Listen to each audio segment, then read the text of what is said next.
I've been like more or less single for a long time. So in that respect, because I don't know, I like doing things by myself, but at the same time, it would be really nice to have someone to do those things with, right? Um, and yeah, probably the most lonely I feel as an adult is whenever I go through a breakup, because like I don't want to see people, and it's like it's the cliche of like the person you want to actually see you can't, which is a torturous mindset, but uh, uh, some good comes from that too. Yeah, yeah. So mostly positive, but I don't know. The negatives are rough negatives. Like I remember that basement being dark and cold and empty. And also like not mine too. I think loneliness is easier when it's not when you're not in a space that's or it's easier for loneliness to exist when you're not in a space that is familiar for me anyway. I remember when I wasn't in school, my sisters were mostly my friends. Like I only like hung out with them. I didn't really have friends before kindergarten. I think that's pretty common.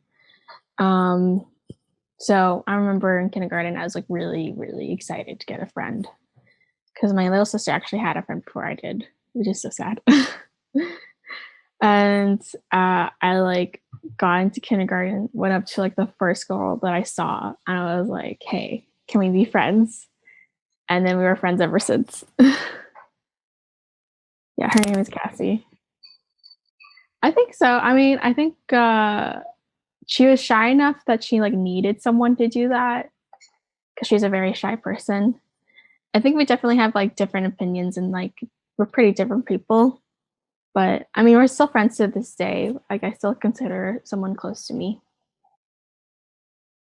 I worked every summer on the fruit farm across the street, and I kind of got. I told you about him. The farmer. He was deaf, and he couldn't speak. Right. We kind of communicated. But he would just sort of point at things. But I was kind of his. I don't know what you call it, like farm hand helper. And so for a lot of the summer, it was just me out there.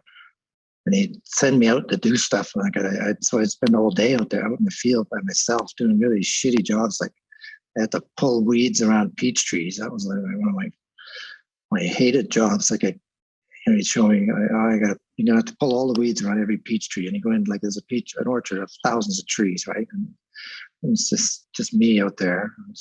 What a shitty job. And then there was another job he had me.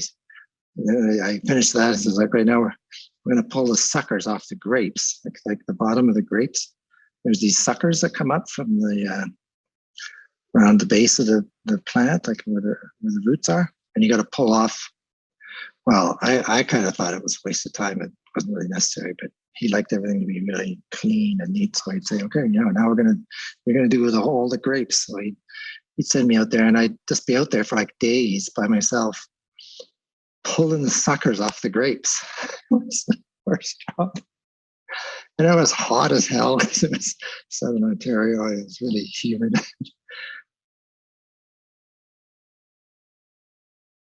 It was fine. When I was younger, I was really driven. Like I always had a sense of purpose. That I think probably grew out of me being alone a lot. I didn't have anyone else to propel me forward, or I didn't have anyone else's plans to.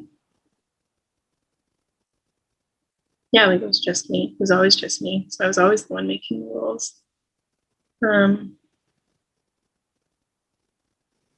So I guess in a sense, I was probably like well set up for that university transition that I know is really hard for some people who go to school for like social